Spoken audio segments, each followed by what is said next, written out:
un tema que atraviesa silenciosamente la vida cotidiana de todos, la distribución del ingreso. Porque no se trata solamente de cuánto crece una economía, sino de cómo se reparte ese crecimiento o cómo es el crecimiento efectivo de los ingresos. Muchas veces escuchamos que el Producto Bruto Interno aumenta, que hay más actividad, más consumo, más movimiento. Pero la pregunta clave es, ¿quiénes se benefician realmente de ese crecimiento? ¿Quiénes se deberían beneficiar de ese crecimiento? Cuando el ingreso se concentra en pocos sectores, lo que vemos es una economía que puede crecer en números, pero no necesariamente mejora la calidad de vida del conjunto de la sociedad. La distribución del ingreso es, en esencia, una radiografía de la equidad. Nos muestra cuánto se llevan los trabajadores, cuánto el capital, cuánta es la distribución de cada uno de los factores que están afectando en la producción. En contextos de alta desigualdad, no solo hay diferencias económicas, hay también brechas en educación, en acceso a la salud, en condiciones de vida. Es decir, la desigualdad económica se transforma en desigualdad social. Ahora bien, este fenómeno no es casual. Está profundamente vinculado con las decisiones política económica. El sistema tributario, el nivel de salarios, la informalidad laboral, el acceso al crédito, la estructura productiva. Por ejemplo, economías con alta informalidad suelen tener peores indicadores distributivos, porque gran parte de la población queda fuera de los mecanismos de protección social.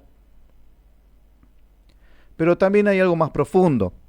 La dinámica del mercado por sí sola no garantiza una distribución equitativa, sin políticas que corrijan desequilibrios. La tendencia natural suele ser hacia la concentración de poderes. Por eso, el debate no es solamente técnico, sino también político y ético. ¿Qué tipo de sociedad queremos construir todos en conjunto? Hablar de distribución del ingreso no es hablar de quitarle a unos para darle a otros, como muchas veces se plantea de manera simplista. No se trata solamente de buscar una justicia social. Es hablar de generar condiciones para que más personas puedan participar en el crecimiento económico de una sociedad. Es pensar en una economía más inclusiva, donde el esfuerzo tenga su recompensa y donde el origen no determine el destino. En definitiva, el desafío es lograr un equilibrio, una economía que crezca, pero que también incluya, porque el verdadero desarrollo no se mide solamente en cifras, sino en bienestar compartido.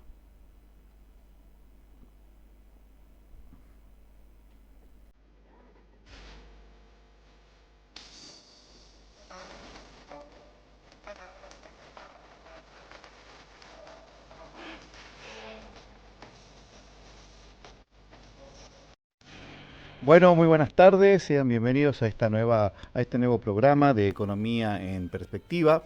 En esta oportunidad va a conducir el programa yo, José María, sean bienvenidos todos.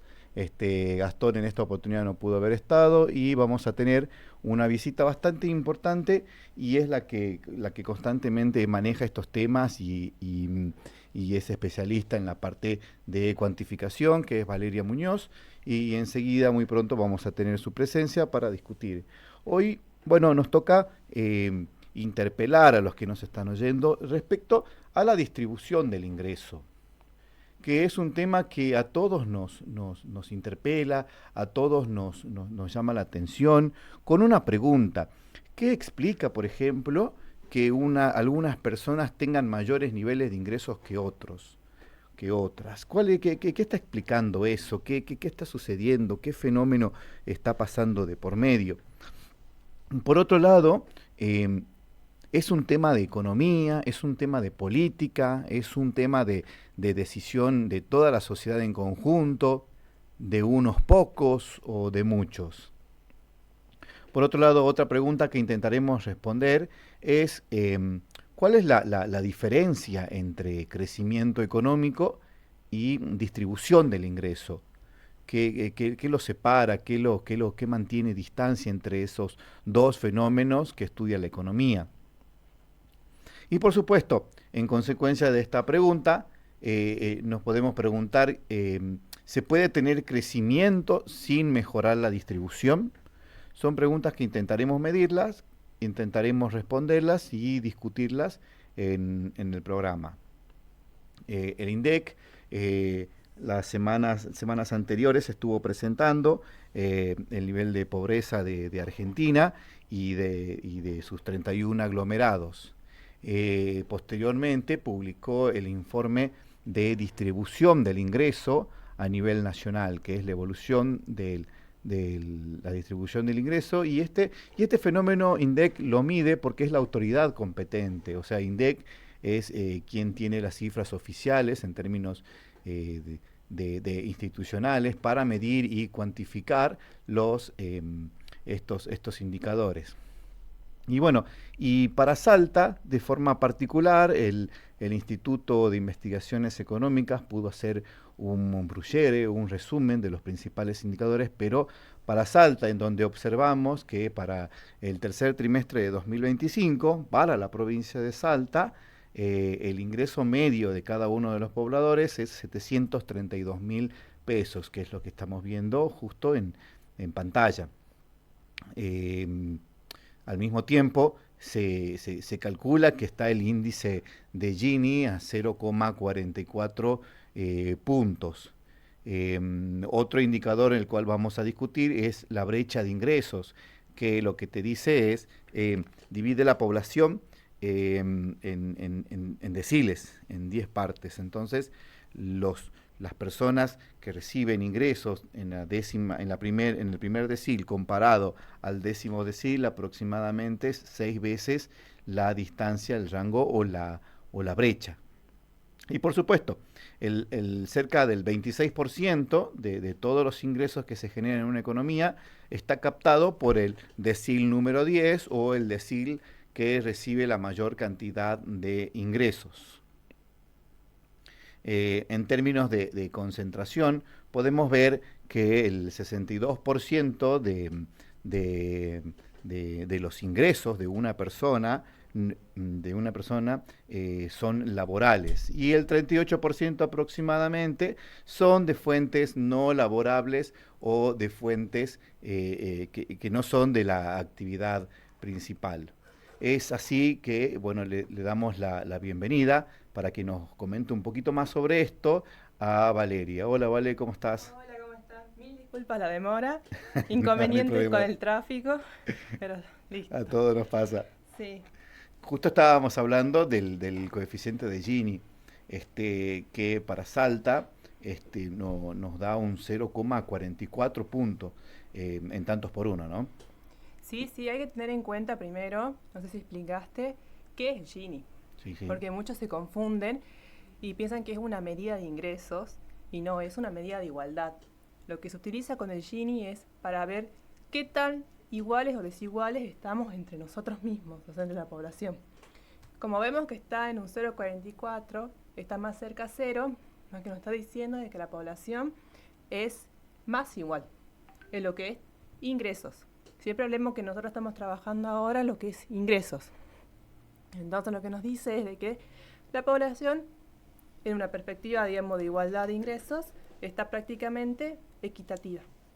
Pero yo siempre digo, hay que tener ojo con esto, porque primero hay que analizar cómo está la sociedad, cómo es la estructura social de la provincia de Salta, por ejemplo, que es muy diferente a otras de la misma Argentina.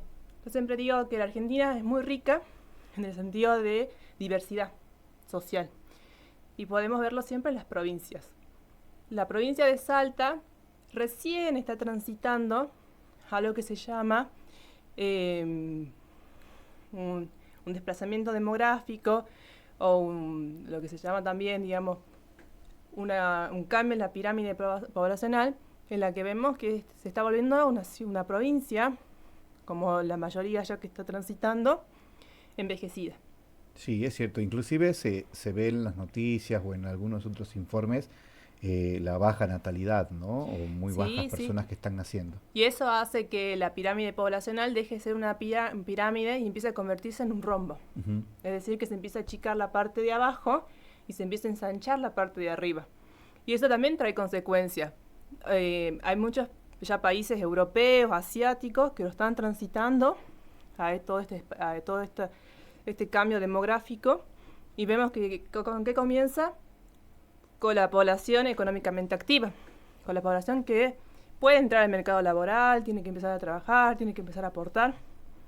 Y vemos que cada vez el peso es más grande, porque tenemos gente que también está viviendo más años, porque la esperanza de vida aumentó. Claro.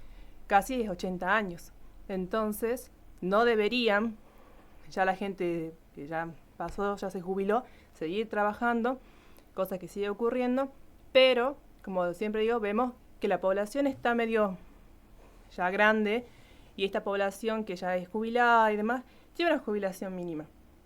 Y también es por eso que vemos que el ingreso medio también de la provincia es más o menos 700.000 pesos, 732.000. porque Ujú. se acomoda toda la población, más allá de que se gane menos o sea, el ingreso, el salario medio de la gente que trabaje es bajo, es más bajo que incluso en el ámbito de nación, pero también hay que reconocer toda esta estructura poblacional, que vemos que hay menos niños, las escuelas también, o sea, todo esto es bueno cuando hacen políticas, porque tienen que ver también si mejoran las escuelas o empiezan a mejorar los geriátricos o centros de atención para adultos mayores, que hoy en día están un poco olvidados y demás porque no se esperó este desplazamiento demográfico tan grande en tan poco tiempo, porque siempre pensamos, no va a llegar, no va a llegar, y está llegando.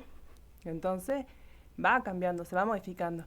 Y bueno, y eso es más o menos con el Gini, para que tengamos en cuenta cuando lo veamos, que a medida que se acerca uno, es que somos una población más desigual en ingresos, siempre recordemos, y cuando se acerca a cero es que somos más iguales. Ujú. ¿Y hay algún nivel medida para decir, está bien este Gini, está mal este Gini? No, o sea, actualmente es lo que se puede hacer también por la acotación de datos, también la forma en que se los toma, porque este ingreso es el per cápita familiar. Claro. Recordemos que el ingreso per cápita familiar es, agarran a un hogar, suman todos los ingresos que obtiene esas familias, ese hogar, y se lo divide por la cantidad de personas que viven en ese hogar. Y ahí se saca el ingreso per cápita familiar. También siempre digo, pensemos que en las provincias del norte, todavía, a pesar de que estamos transitando todos estos cambios, seguimos siendo una provincia con familias numerosas. El tamaño de un hogar aproximado en Salta sigue siendo 4 personas, cuando en cambio ya en otras provincias ya es 1,5.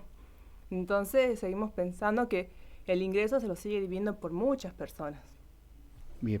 Y luego veíamos hacíamos un análisis o observábamos las brechas entre las personas que se encuentran en el decil más bajo respecto a los que se encuentran en el decil más alto, que aproximadamente 6 veces. O sea, el que está más abajo, el que está más arriba, perdón, tiene hasta 6 veces el nivel de ingresos de los que están más abajo. Y muchas veces eso llega a preocupar a todas las personas, como vos decís, en términos de desigualdad. Sí, sí. Sin embargo, hay otro dato que justo estábamos viendo, que es un ejercicio que hicimos, que es de que el 26% de todo el nivel de ingreso está captado por el último decil, por el décimo decil. Sí, por eso vemos también, por esto que salió de la igualdad de Gini y todo, que Sí. estamos más iguales. ¿Por qué? Porque el 26% nada más está captado el último decil, en cambio el 70, bueno, lo redondeamos, el 74%, prácticamente es toda la provincia que está ganando relativamente lo mismo. Cuando se arma el decil, se toman siempre por ingresos, siempre recordemos, acá no estamos tomando cantidad de población, porque se lo puede tomar Ujú. por cantidad de población y se va haciendo un ingreso, acá se lo toma por ingreso. Y se hacen 10 medidas de ingreso, que son de tanto en tanto. Como la provincia en general es bajo el ingreso de los habitantes, de la gente que está asalariada, acá hablamos siempre del asalariado en el sentido de que no importa si es formal o informal, o sea, gana un salario, ya sea no laborable o laborable. que el no laborable es todo lo que sea subsidio, todo lo que no sea, digamos, un salario, que no te paguen por hacer un trabajo. En cambio, el laborable sí. Mientras vos hagas un trabajo y te den un salario, eso es el laborable. Vemos que es fuerte el no laborable acá dentro de Salta y a su vez vemos que lo ganan muchas personas. Porque tenemos, como ya expliqué, una población envejecida, también una población que a pesar de todo tiene todavía niños. Y, o sea, de cada 100 personas, 52 personas no están dentro de la edad, digamos, para trabajar. Es decir, que 48 personas son las que están en edad de trabajar. Eso no condiciona a que trabajen, sino que estén dentro de la edad. Si lo dividimos en la cantidad de la tasa de actividad, que es un 44%, nos quedan casi 22 personas que están dentro de la tasa de actividad, es decir, que están que pueden trabajar, que no tienen ninguna disminución, no tienen ninguna imposibilidad de entrar al mercado, y de ahí solo casi el 3% de esos 22 están en blanco. Claro. Entonces nos pongamos a pensar que casi 3 personas son las que sostienen 97 personas. Uh-huh. Entonces es bastante pesado y se convierte, si lo vamos después en las familias, porque también se trabaja con lo que es el ingreso per cápita familiar, como ya lo nombramos. Muchas veces, como ya hablamos en el apartado anterior, en el programa anterior, no trabajan con igualdad ambos aportantes, a veces es uno solo. Entonces es como complicado y por eso los deciles ganan, los deciles, digamos, del 9 para abajo, están como más iguales y son bajos. Porque si vemos el último decil, es casi 800.000 pesos a 9 millones. Uh-huh. O sea, sí. Es bastante la diferencia en el sentido de que es muy poca la gente que está ganando más de 800.000 pesos. Y los desvíos también, sí, o sea, son sí. bastante amplios. Y recién veíamos en una filmina, en una imagen de un informe que presentamos desde el IE, es respecto a cómo está compuesto el ingreso. Bien sabemos que el ingreso de cada uno está compuesto por su ingreso laboral o de la actividad principal y por otro lado por otros ingresos. Y eso se ve reflejado a niveles generales por aproximadamente el 65%, si no estoy mal y no me falla la memoria, son de ingresos específicamente laborales, 62%. Y el 38% es ingresos que no son laborales o son de otras cuestiones. Sí. Y eso también llamó la atención en algunos portales o en algunas personas para que se abra la discusión y se observe eso. Sí, como hablamos también en el episodio anterior. Inclusive hasta por decir. Sí, tenemos hoy, o sea, actualmente una persona con un solo salario a veces no le alcanza. Claro. Entonces tiene que tener dos trabajos y a veces se toma lo que es la ocupación principal, pero también el otro que está trabajando a part-time o lo que también, digamos, a veces son 2 jornadas al mismo tiempo simultáneamente, porque hay muchos trabajos que te permiten, los que son de programación y demás, de tener varios trabajos simultáneos. Pero bueno, solo uno podés estar en blanco y el otro, Claro. Sí o sí, digamos, por ley, ¿no? O sea, también por complicaciones, no es que vos podés trabajar en blanco en todos los trabajos que vos tenés.